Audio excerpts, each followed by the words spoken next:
Good day, everyone. Welcome back to Let's Play Star Trek Online. My name is Umbaglo, and with me once again is... Megalomaniac, this time with 90% less fish tank noises. Yes. So, last time... Sorry, turtle tank. Yeah. I don't know fish. So last time, we actually basically finished off all of the content that Cryptic made for Star Trek Online, at least the story content. The story content, because we still have a lot of queues. And I think that's what we are going to start with this time. Yay! The problem with this, though, is that there are a lot of queues that are just not very popular. See any ground queue. The majority of the ground queues are not very popular. Some of the older space queues, very unpopular. Cryptic really needs to Atmospheric start Assault, having... which would basically be a video of us being in absolute boredom / agony as we try to Atmosphere. They've dramatically upgraded the rewards for Atmospheric Assault. It is still a shitty mission. We're gonna have to record it at some point, though. That'll be the one. That'll be the whole episode because it takes you like 45 minutes. Probably. Anyway, so I want to have us start with Azure Nebula Rescue because, as I mentioned last week, this is one that they have basically recently modified. Mm-hmm. Also, aside from Atmospheric Assault, happens to be the first one alphabetically. Yeah. Because of how long these queues could take to pop, there may be some cutting going on. Nope. Well, not for this one. Yeah. Yeah. But, yeah, we may need to cut out some stuff as we wait for some of these queues. So stuff will be us, like, just talking. That's right. Randomly. So I'm going to just start off with very quickly describing what Azure Nebula Rescue is, because we basically got to get moving right away. Azure Nebula Rescue is a queue where your captains are helping the Romulan Republic rescue a bunch of their ships which have been captured by Tholians. The way it works is that there are 4 asteroids. Right, so we have a short time here for the briefing. There are 4 asteroids basically around the arena. I'll show the map. In the cardinal directions, each one of them could potentially have a ship at them at any moment in time. When the mission begins, each one of them will have one, and each one has a point value. You can see the point values above each one. So right now we're actually pretty lucky because we've got 3 Hapexes and a Talis.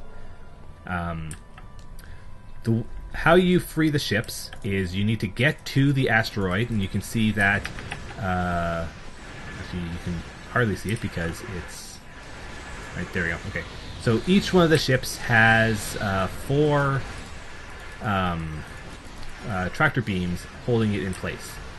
In order to free them, you need to use the disable tractor beam interaction a total of 4 times across the entire team. Mm-hmm. So that means, yeah, and of course, like most interactions in the game, especially for space missions, if you are attacked while you are interacting, it cancels the interaction. One person does not need to disable all 4 tractor beams, and you can only disable 1 tractor beam at a time. But what that means is that you can only disable 1 at a time. Yes. If there are 4 people here and all of them hit disable tractor beam at the same time, they will all disable a separate tractor beam. It is not like some other queues where there is only 1 interaction that happens at a time. Mm-hmm. If 4 people... yes, okay, so there you go. So all 4 of them have been cleared, and the Hapex escapes, giving us 3 points. Yep. Right. The number of points for each ship is also roughly equatable to how difficult it is to free each ship. Yeah. A Talis can basically be soloed by any decently equipped ship, whereas the Hapexes and the Falchions kind of need you to have at least 3 to have a pretty good chance at it. Or you could be me. Yeah. However, because of the shape of the asteroids, some of the asteroids can actually be approached from above in a manner that allows you to free the trapped ships without actually engaging the Tholian defenders. It's very, very tight though. So that's one that you can't really rely on. But if you're good at it, then it can be pretty nice. I wonder, is everyone here with? Oh, all right, whatever. So the optional. As I mentioned, they modified the way the rewards work. Well, we're in normal anyway, so we don't have to actually have to worry about. Well, we have already met the minimum requirement to complete the queue, so it doesn't matter whether we get the optionals or not. The optionals are to free a number of points worth of ships in a limited number of time. In this case, we need to free 10 points in. It was about 5 minutes. Now we have only a few more, and we're probably not going to make it that because everyone decided to come here. Everyone followed me. I guess, I'm apparently a leader. So yeah, the idea is you do want. Well, actually, one. Okay, no, one guy has gone off to get the Talus. So okay, I'm going for the other. Right, Hapex. Okay. I'm going to go with this Talus here and then meet up with you. I don't know what the cooldown is on the respawns, but if you have your team splitting up into 2 groups, which is generally what you should do for this queue, there will actually be some cooldowns as you are waiting for ships to spawn, which is actually fine. The point value of the ships that spawn, however, is random, unfortunately. Thankfully, they seem to have done something so that the optionals will not be you won't be screwed out of them. But it is still very easy to get into one of these. I love Azure Nebula Rescue because it is a fun little mission that is very easy, and because it's mostly just straight up ship combat, it's a good way to test some builds. Or to test your loadouts. There have been times where I have... I didn't hit my oh shit button fast enough. Or rather, I did because it activated the cooldown, but it still didn't kick in fast enough to not have me die. So whoops. But yeah, there have been times where I've gone into an Azure Nebula queue and have had 0 falchions spawn at all. In fact, there have been times... there were times where I have... Goodness. All right. Yeah, there have been times where I've gotten into queues where there have only been Taluses and Daylines that have spawned, not even Hapexes. So I don't know if they've done something to modify or improve how the randomness works, but yeah, it was a little frustrating, especially when you deal with the optional. Yeah. So the way rewards for this queue now works is that you get 1 mark per point per point of ships that you save, and an extra 5 marks on normal and 10 marks on advanced for each of the optionals that you clear. There's going to be 2 optionals in total. One that begins at the beginning of the mission, and then one that will occur. Yeah, we failed. And one that will occur at around the halfway point. And you see that there is still another 5.5 minutes left on this mission. So the second optional should actually be popping up fairly soon. Right, so that Hapex is escaping, which means we should be able to jet over back to the eastern asteroid. Yep, there's a Talus there, and a Dayline just popped up on the southern one. I'll go for the Dayline that way, depending on who these guys follow. Yeah, okay. You can take the Talus on your own. Yeah, I can easily handle a Talus rescue by myself. It's like when you get the Falchions, the 5.1s, you end up with, what are the Dreadnoughts? Tarantulas? Yeah, so you definitely Dreadnoughts and stuff, so you can't solo. Yeah, like the Taluses are generally guarded by a few of their frigates, the Orb Weavers. I can easily handle Orb Weavers. Yeah. But like the Hapexes and the Falchions are guarded by much bigger threats. we'll just say. Alright. Oh, and the second optional has just begun. So yeah, so the second optional requires you to free 10 points worth in 4 minutes this time. Which is... Oh, not promising. Oh! Falchion, maybe. Oh, Falchion just popped? Nice. Yep. Okay. Yeah, they got this Tillis and that... Once we get the Daylan. Daylan. Yeah. We'll have to get everyone together for the Falchion. Yeah, I'm hoping that as part of the rebuild of Azure Nebula Rescue, they also touched up the RNG a little bit, because it's a little frustrating sometimes, especially if they're now more heavily tying the rewards to how many ships you free, like the point values of the ships you free, because basically there is kind of a fixed number of ships that can potentially spawn. Yeah, there's from the way Daylan over on the side too. So once we get this dealt with, hopefully I don't think we'll be fast enough, but no, yeah, like I'd have to.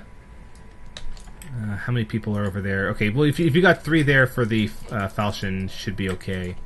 I'm going to head over to the other Daylan. Caught my everything. Yeah, so folks on my screen can see the tarantula over there that everyone's fighting. Yeah, so basically the ships that are guarding each one of these is commensurate with the level of that ship in general. Yeah, I think the actual tractor disabling itself is pretty standard across everything. It is, yes. Yeah, so this one you can't use to sneak because the asteroid is too big. I think the eastern one and the southern one are ones that you can actually sort of sneak around in that manner. I've never actually tried that. It's... As we all know, I'm not exactly subtle, so... Yeah, it's also, like, picky, you know? Mm-hmm. In fact, I think it may have actually been fixed, which I'm fine with that.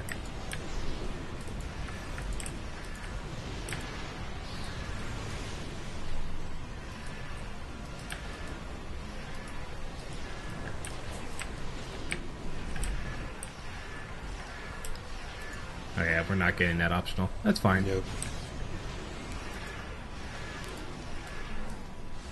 Should be able to still walk away with a pretty decent number of points, which is fine. Like, yeah, Azure Nebula Rescue. Time to rescue ships still, so we can get the Falchion.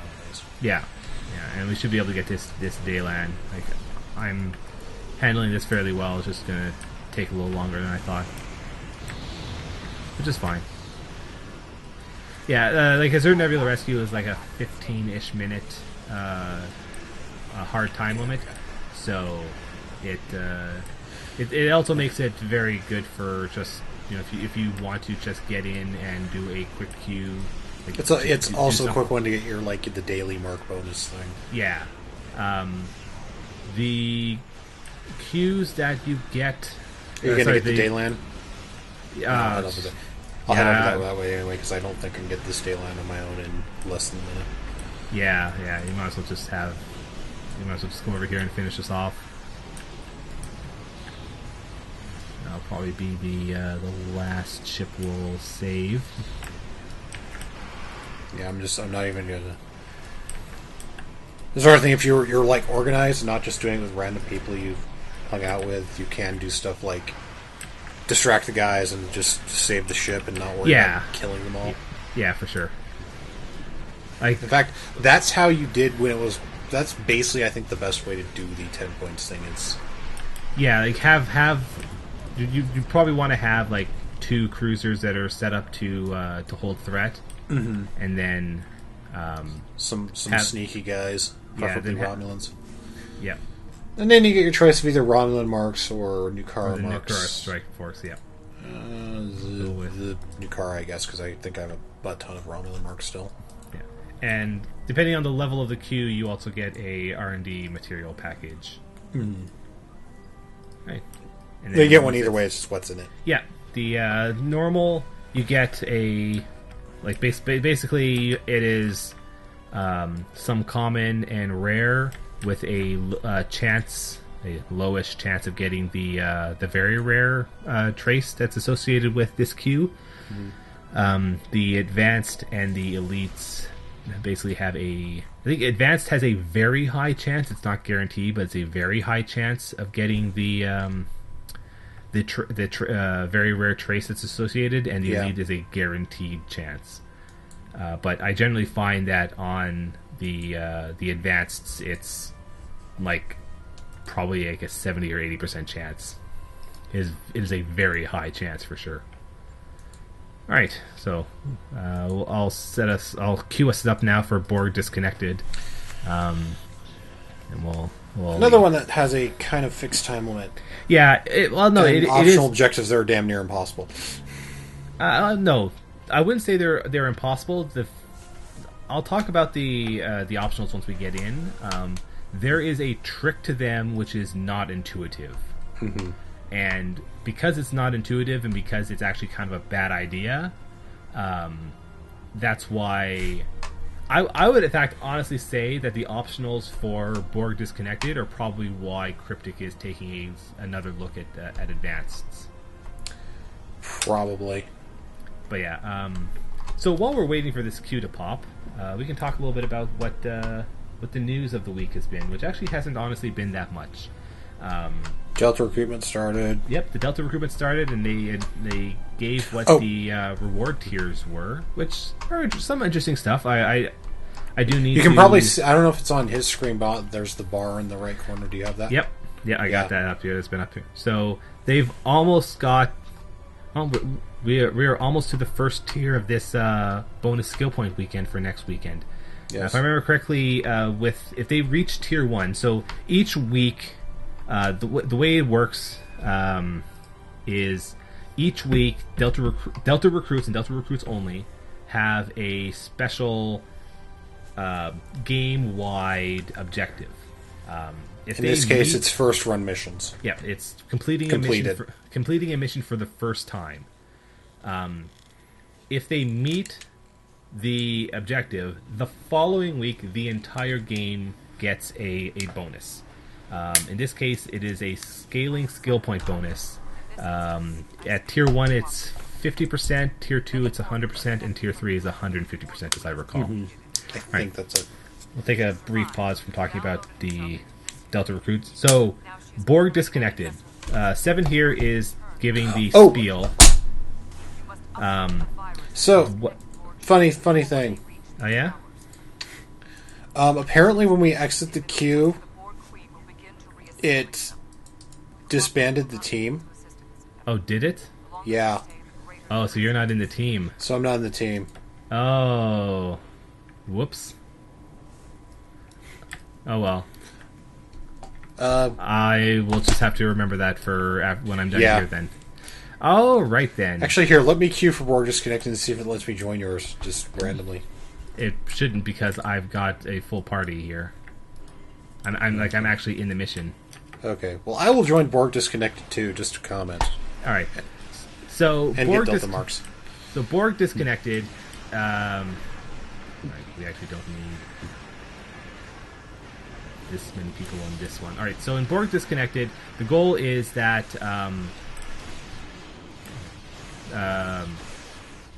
there's been As people will remember, the cooperative has been going around trying to rescue Borg from the collective.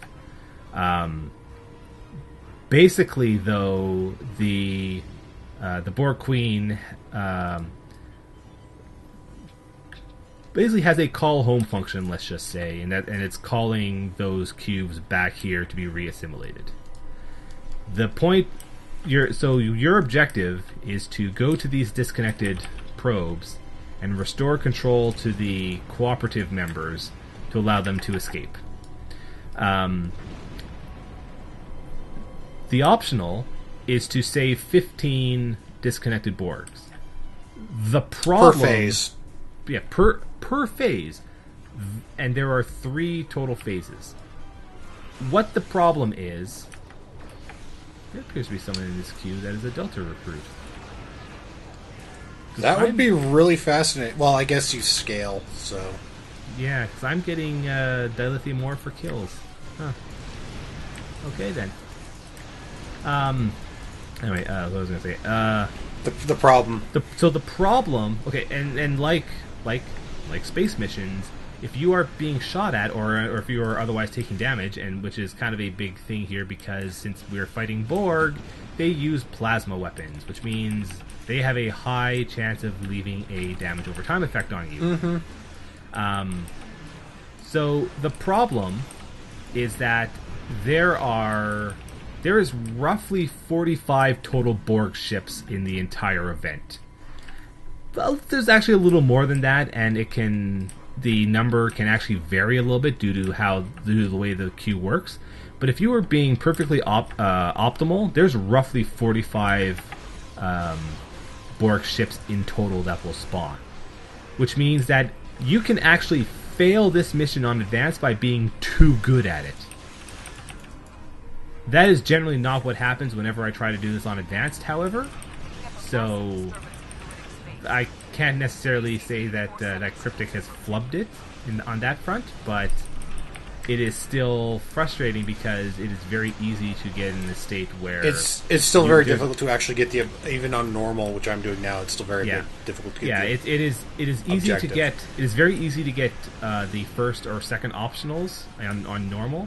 The third optional is usually impossible due to the way the scaling works. So to say this, the way the scaling works is that they will first spawn a probe, then 2 probes, then 3 probes. After the 3 probe set, it will now spawn a sphere, 2 spheres, then 3 spheres. Once it does the 3 spheres, it now starts spawning cubes for you to rescue. The cubes, however, don't respawn anywhere near as fast as the spheres or probes. In fact, you'll probably only see, depending on how the mission as a whole is going, you may see a 1 cube per minute at each of the 3 locations. And considering that each phase is roughly 4 minutes long, you kind of if you push any one of these corners into the cube phase, then you will probably never actually catch up. Yep. So basically, say for example, this sphere just spawned, and we'd already met the 15.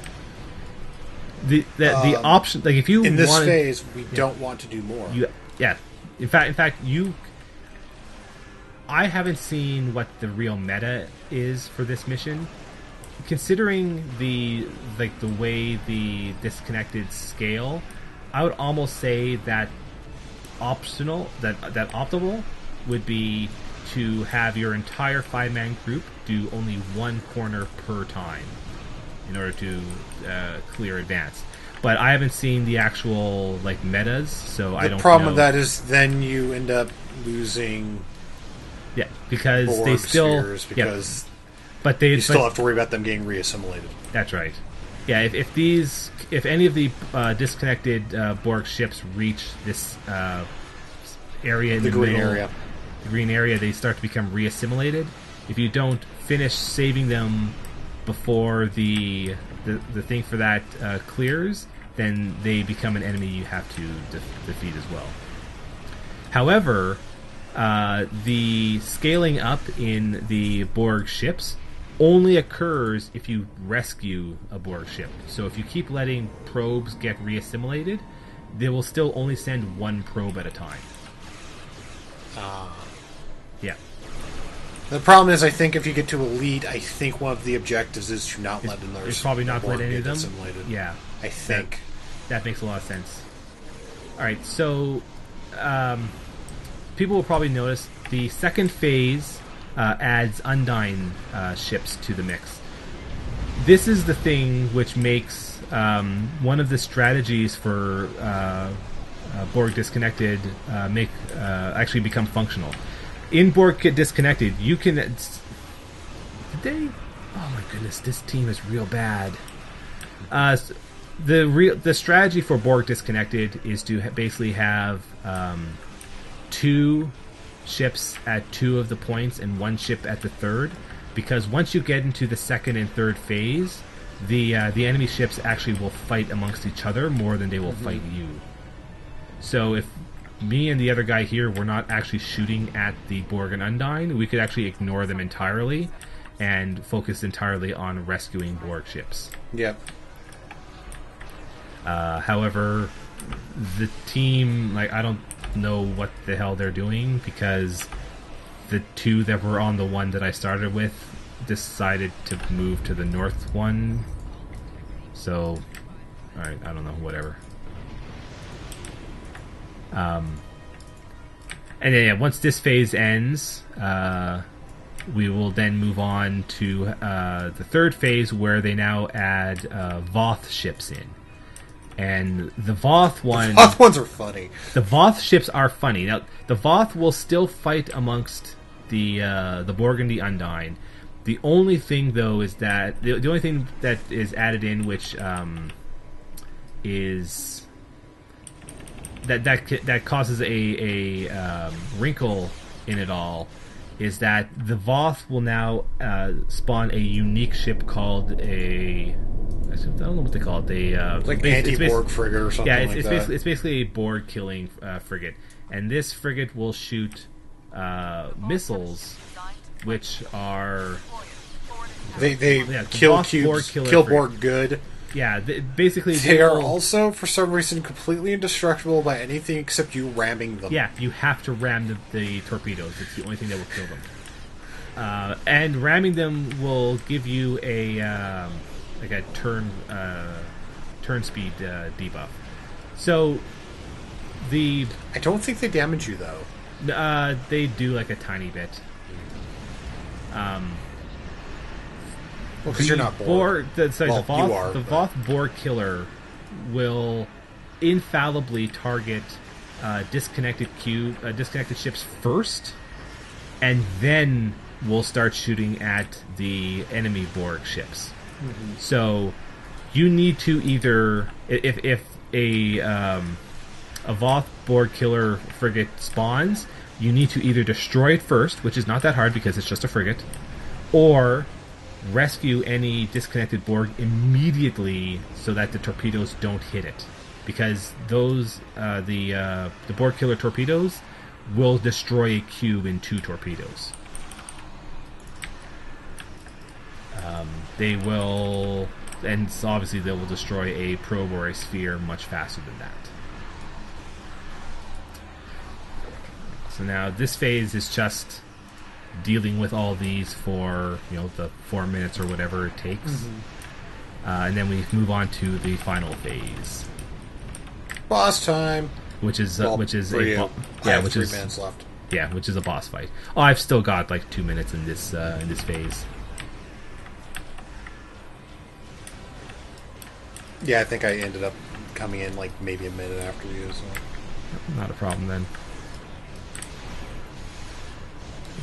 Okay, so as we were talking about the Delta recruit stuff. Yeah. Back to that conversation. Yeah, so the rewards for the Delta recruit stuff is actually kind of neat. I'm going to have to make a character and go through some of that stuff, because some of the unlocks, the majority of the unlocks are one-time resource bundles. Things like a large batch of one of them, every 10 levels you can get a batch of gear for that character. Yep.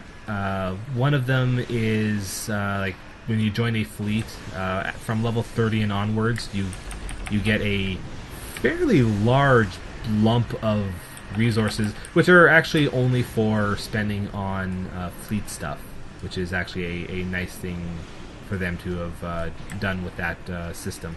So it's something like you join a fleet at level 30 and you get 50,000 dilithium that can only be used on fleet projects, which is actually pretty nice. However, the traits are nice. Let's see if I'll pull up the what the actual traits are. What we're finishing up here is just a little bit longer.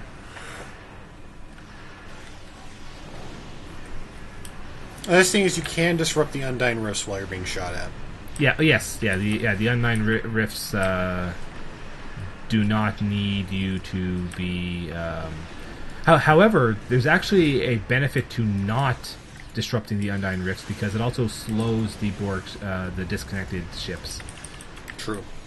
To a certain degree, like not forever. Eventually, the ship will get free, but it will. Okay, here we go. Now I'm getting into the boss phase. Here's the other part of trying to do this on advanced, probably, because I think it's probably a requirement. What, to beat all three of them? To beat all three of them within like 30 seconds of each other or something like that.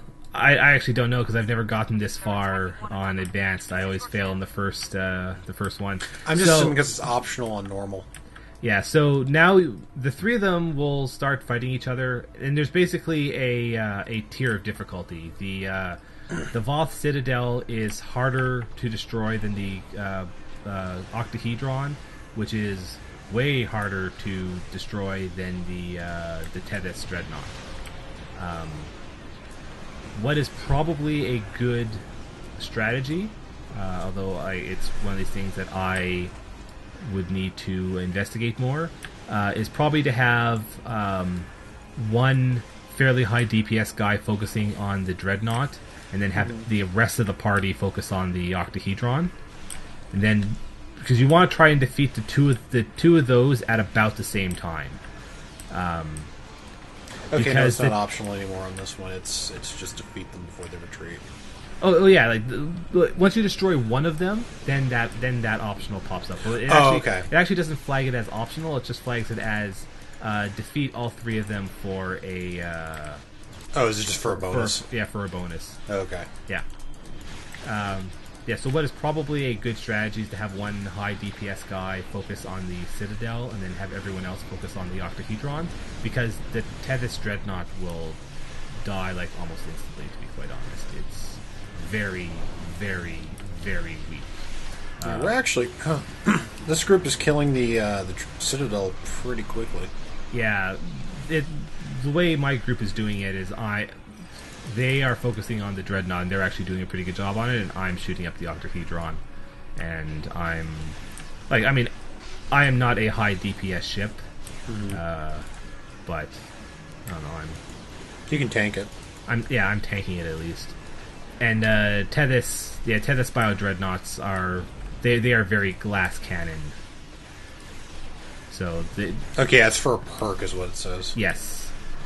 So I don't know what that actually means, because I've never actually gotten that. I have been able to. I have been in groups that have defeated. This time, actually. Yeah, I've been in a group that has defeated all three before they retreat. I have not been in a group that has defeated all three within the 2 minutes. In fact, this group is probably not going to defeat all three. Yeah. Might defeat all three. Won't be in the minute. Yeah.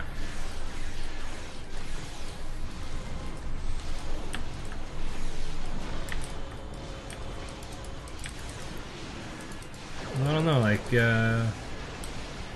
they destroy the Tethys pretty fast, I'll give them a hand with that.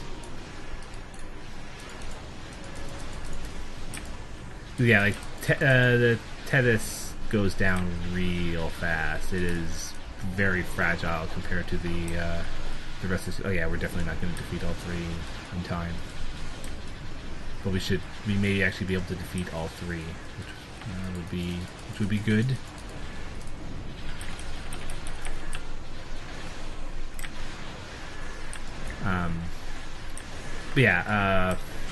Okay, so I got the rewards pulled up here now.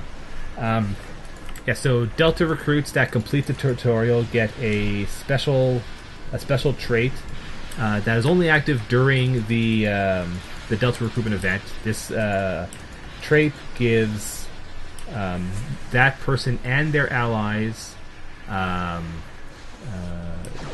bonus dilithium for every enemy destroyed, which is actually pretty nice.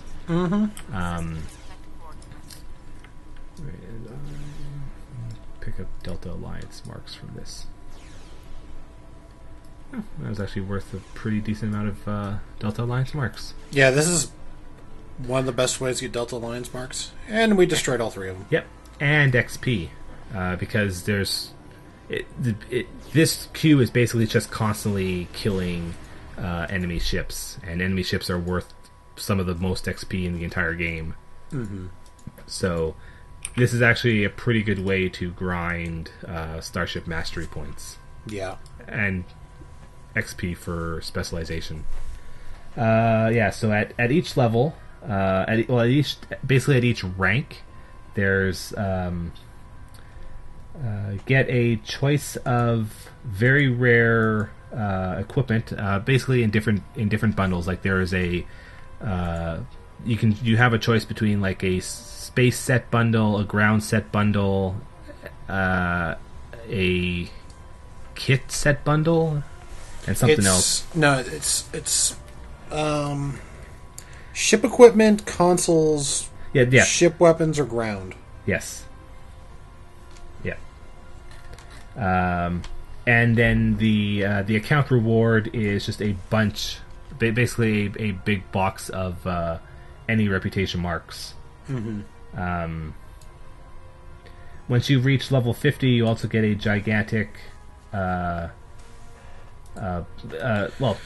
Delta Recruit gets a box which is basically a reputation jumpstart pack. Gives them a boatload of credits, expertise, dilithium that can only be used on reputation projects, a bunch of each reputation marks, and some tech upgrades. If the Delta Recruit gets level 1 in any R&D school, they gain a bunch of random R&D specialization duty officers, and the account reward is a box. Sorry, 2 boxes, which are basically the equivalent of 2 C-Store R&D packs, minus the catalysts. If they reach level 5 in any R&D school, the Delta Recruit can set any one R&D school to level 10 immediately, and the account reward is crafting materials equivalent to 5 C-Store R&D packs minus the catalysts. It's pretty good, because I don't think getting to level 5 in an R&D school is that hard. No, it's pretty fast, relatively speaking. Yeah. If a Delta Recruit completes any episode arc, they get a bunch of fleet marks, dilithium ore, and energy credits, whereas the account reward is a bunch of fleet marks and a little bit of dilithium ore.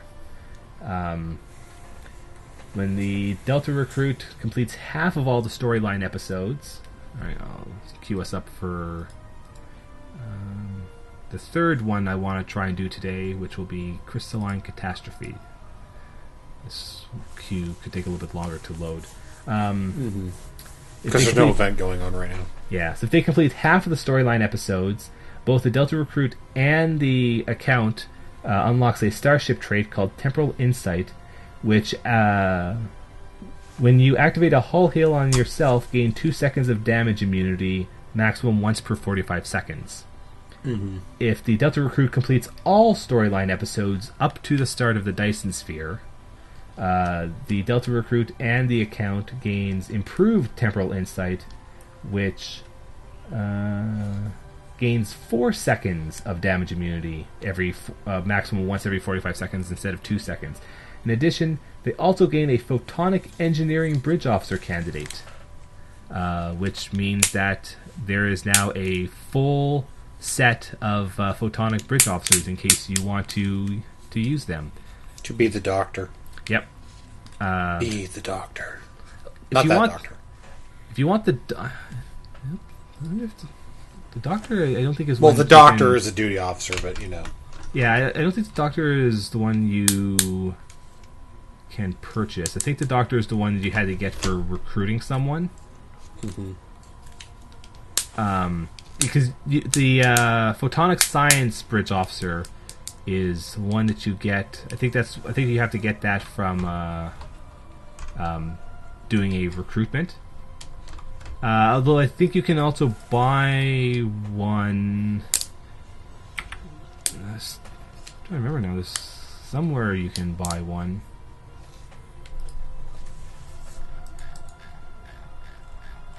Does no one really want to do? Oh, because this one needs 10. That's why. So there's does no one really want to do Crystalline Catastrophe right now? This is one where there was an event for a month ago. Yeah. Or we would have been through the queue in 5 seconds. Okay, so Photonic Tactical is purchasable with Lobby. Oh, that's... Hey, queue us for Advanced, because I know we can handle it, and it's got a lot more people playing. Sure. Yeah, Advanced Crystalline Catastrophe is actually not that difficult. As long as you're smart and paying attention. Yeah. So if the Delta Recruit joins a fleet, they gain a fairly large amount of... Yeah, there we go. They gain a pretty large amount of fleet marks, dilithium that can only be used on fleet projects, and a bunch of the holding commodities. The account unlock is just a much smaller amount of fleet marks and fleet-only dilithium. And then there's 2 last objectives for the Delta Recruit, which are to find Iconian information and Iconian technology, which are spread out throughout the game. In both cases, both the recruit and the account unlocks a device. All Iconian information unlocks a ground device, which is a team-wide heal and revive, which can be used while defeated. 10-minute cooldown. It's basically just like one of the it's basically the same as one of the reputation traits, which is one of the ones that I'm currently using on my captain. And then if you find all the Iconian technology, the device is instantly reduces all bridge officer cooldowns by 50% on a 5-minute cooldown. Alright, so Crystalline Catastrophe is... See that big crystal thing? We have to kill it. Yep. It is a very, very simple queue. The crystalline entity is protected by Tholians. The Tholians can be ignored because all they do is sort of harass you. It's advanced. It's at least a good idea to kill a few of them, just so you don't get overwhelmed. Yeah, because there's a lot of them. The main thing about the Tholians is that killing them actually does count towards points, because since the Crystalline Catastrophe is one of the original queues, it is actually scored, and you are technically competing against the other captains. Mm-hmm. And part of your reward at the end of the queue is based on how well you do in a number of factors. And one of the primary ones is either defeating ships or causing damage. So if you're not shooting the Tholians, you are not going to rate highly. I believe healing is also a big part of it. I think healing is definitely I think healing is also definitely factored in as well. So the main things about the crystalline entity is that it will shoot out these large crystalline fragments that will slowly fly towards a ship and try to hit them, connect with them. The fragments are considered small vessels, so they have a large defense bonus unless you are using a weapon or ability that has a bonus against small targets. If the fragment hits the ship that it's tracking, it breaks into small crystalline fragments, which then try to fly back and connect with the crystalline entity. If they manage to do that, it gives the crystalline entity a stacking buff, which increases the damage it deals. This buff can be removed with abilities such as, I believe, Tachyon Beam will do it. Okay. Basically, any debuff stripping ability will remove that buff. That at 66% and 33%. So basically what just happened. Yeah, so basically what just happened. The crystalline entity will begin absorbing energy fire. Absorbing is actually kind of a misnomer because all it really means is that it's starting a charge up. It will still take full damage, or at least it will still take some damage. And the damage it deals after it finishes charging up does not seem to be related to how much it is shot at. In fact, it just seems to be a fixed value for whichever phase. A fixed value of kills you. Pretty much. I can advanced kills you. Yeah, I can tank it on advanced. I can tank the first one. I can tank the first one on advanced. I just was being shot out by 5,000 Tholians, so... Yeah, I can tank the first one on advanced, and I can only tank the second one on advanced if I use some defensive cooldowns before it hits. This is an optional on normal, but not an optional on advanced. You cannot lose more than 30% of the player ships. Basically, a max of 3 ships can die to each explosion. That's right. No more than 3 ships can die to that explosion. Don't be a dumbass. Get out of the way. That's right. There is enough time to... You have to use evasive maneuvers. Yeah, use evasive maneuvers. Turn away from it. Get out of there. That's right. Even a slow cruiser or dreadnought has enough time to hit evasive maneuvers, turn around, and get out of there before the entity fully charges and opens fire. Also, there's generally speaking, even if you are on track to defeat the entity within the optional time, there is enough time between the 2 phases for evasive maneuvers to recharge as well. Yeah, evasive maneuvers takes like a minute to recharge, I think. Something like that, yeah.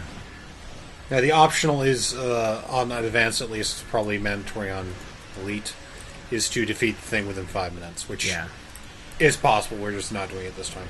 Yeah. I have been able to defeat the crystalline entity within that time.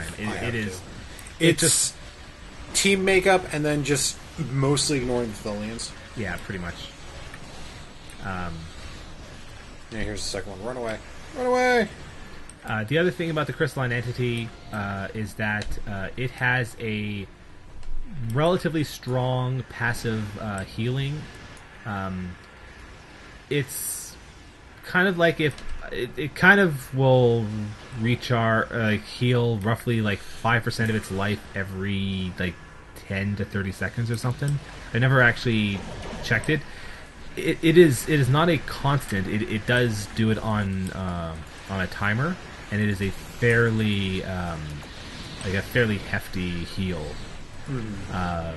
So that basically makes the crystalline entity a big DPS check, because if your team is not able to keep up with that region, then you will just go nowhere. Because other than don't lose. I haven't run into a situation like that in a long while. I haven't run into a situation where the team literally could not put out the DPS to defeat the crystalline entity in at least a year. I mean, crystalline entity is still a bit of a challenging fight, because the beams that the crystalline entity shoots out are very powerful on their own. If the shards, you're in a when I do this on my escort or my Romulan Fayette, the light warbird, the beams can kill me in about 3 hits. Yeah, the shards that it shoots out are considered physical damage, so they ignore shields. And of course, because they're considered small vessels, they're very, very hard to shoot down. This is, however, a significantly better version of the crystalline entity than the version of it that was in the game when the game launched. That version it was very easy to get into a situation where the crystalline entity was undefeatable, and then you would be kind of stuck in that queue until you decide to manually get out of it. In fact, it wasn't even a queue, to be quite honest. The way large team content in the game worked back then is you actually had to go to it as if it was a mission, and then join the mission, and then it would either, for some of them, it would either put you, it would either put you into, and I got 3rd place. Oh, nice. Oh, I apparently didn't get anything, so that's fine. Let's take the fleet marks this time. Oh, that got me another specialization point. I did too, actually. It's kind of weird. Nice. Kind of coincidental. Huh. As much as I really like Crystalline Entity, because the normal strategy is not to destroy very many of the Tholians, and even then there aren't a whole lot of the Tholians in the mission to begin with, Crystalline Entity is not a good mission for getting XP in. However, it is an amazing mission for getting Tholian marks and the radiogenic particle. It is by far the best way to get Nukara marks. Yes. And it is an amazing way to get the radiogenic particle, which is one of the required particles for... if I remember correctly, that's one that you need for the beam upgrade kits. It is. Yeah, so... I say having upgraded every beam on my ship from Mark II. Yeah, I need to make a lot more beam upgrade kits. So those are the queues that we're going to do today. It's also probably the easiest advanced queue to do. Yes, it is. It used to be the conduit, but the way the optional, assuming that you still fail on the quote unquote optionals, I'm gonna say that Crystalline Entity is probably the easiest now. Yeah. You just have to have decent gear. But yeah, it probably. I think that yes, you're right. Like you don't need a ton of coordination. Yeah, once you are starting to get STF or reputation gear, Crystalline Entity Advanced is very easily the first one that you can start doing, and then I would probably say that maybe Conduit Infected Advanced is probably the next. Well, actually, no. Like Infected Advanced, Infected the Conduit / Infected Space, depending on it. Used to be like the bread and butter. Here's the general queue, just to mess around / prove you're in the big boy leagues now. Yeah. Since they made it a requirement to do the what was an optional, it needs a bit more coordination from. It needs the party not be completely stupid. Yeah. Which, believe it or not, can be a problem for some people. Yeah, there are definitely some other advanced that I would say are much easier than the original STFs. But the STFs on normal are very easy.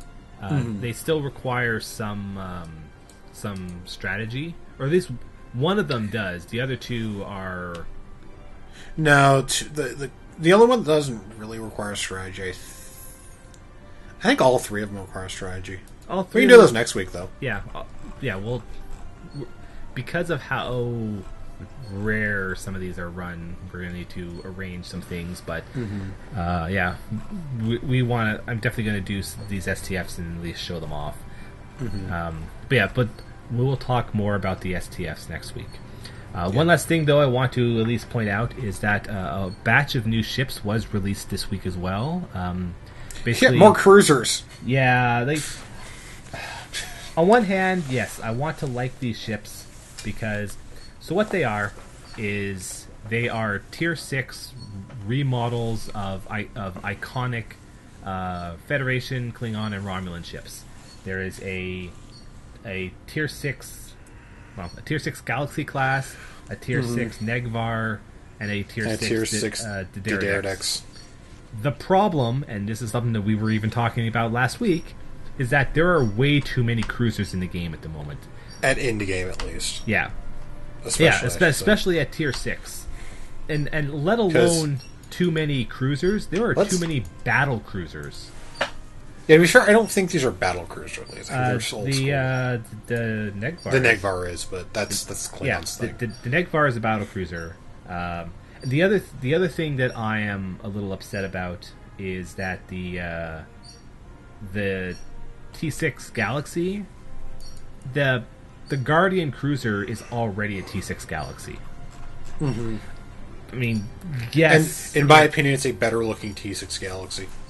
I don't like. Well, you can give it the normal at the very least, skin. if you I don't get, like the new skin. Yeah, if you do buy the Andromeda, then yes, at least you can use any Galaxy class skin that you already own.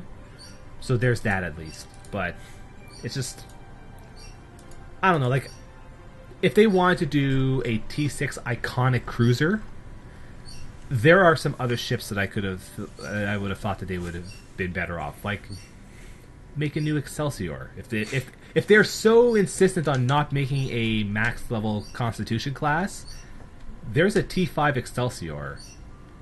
Why not do that? You know, it's not as iconic as the Galaxy class. That's true. It didn't have a seven season TV series behind it. Yep, that's fair enough.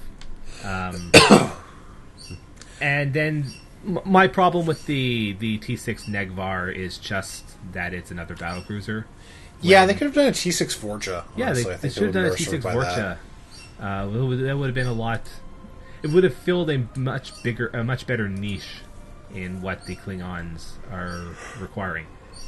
That said, though, I actually don't really have a problem with them having released a Tier 6 Dideridex, because there actually isn't very much in the way of like the only other Romulan cruiser is the other Romulan cruisers are the light Warbird battle cruiser and the tactical ones. Yeah, it's at T6, yes, but even at T5 level, the only large cruisers, like cruisers that the Romulans have, is the Dideridex and the Scimitar.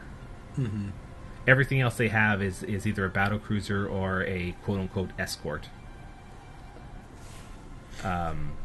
So the fact that isn't one of the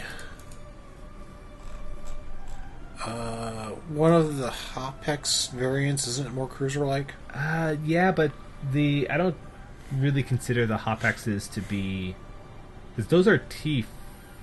I thought there were refit versions. Right. The Hakona. Okay, never mind. That's just the one. Yeah, and it is. And then that's not one of those, because the Hakona, oh no, it's totally a cruiser. The Hakona. Oh yeah. Yeah, 5.5 degree turn rate. Yeah, one of the three of them is absolutely a cruiser. Yeah. I just thought that they were T4, not T5. No, the Hakona's T5. It's the one with the separation thing. It's kind of like I don't know. It's kind of like a Romulan version of the Odyssey, I guess, or the Galaxy. It's like I wasn't ever fond of it, but yeah, the Romulans also have like Tier 5 versions of everything they've had through the through the living process. Yeah, so I'm still also I think that the T6 Dideridex looks pretty nice too, to be quite honest. It does. I still think if I were going to get a Romulan, which my Romulan doesn't do battle cruisers, but I think if I were going to get one, I think I'd still go with the Elal.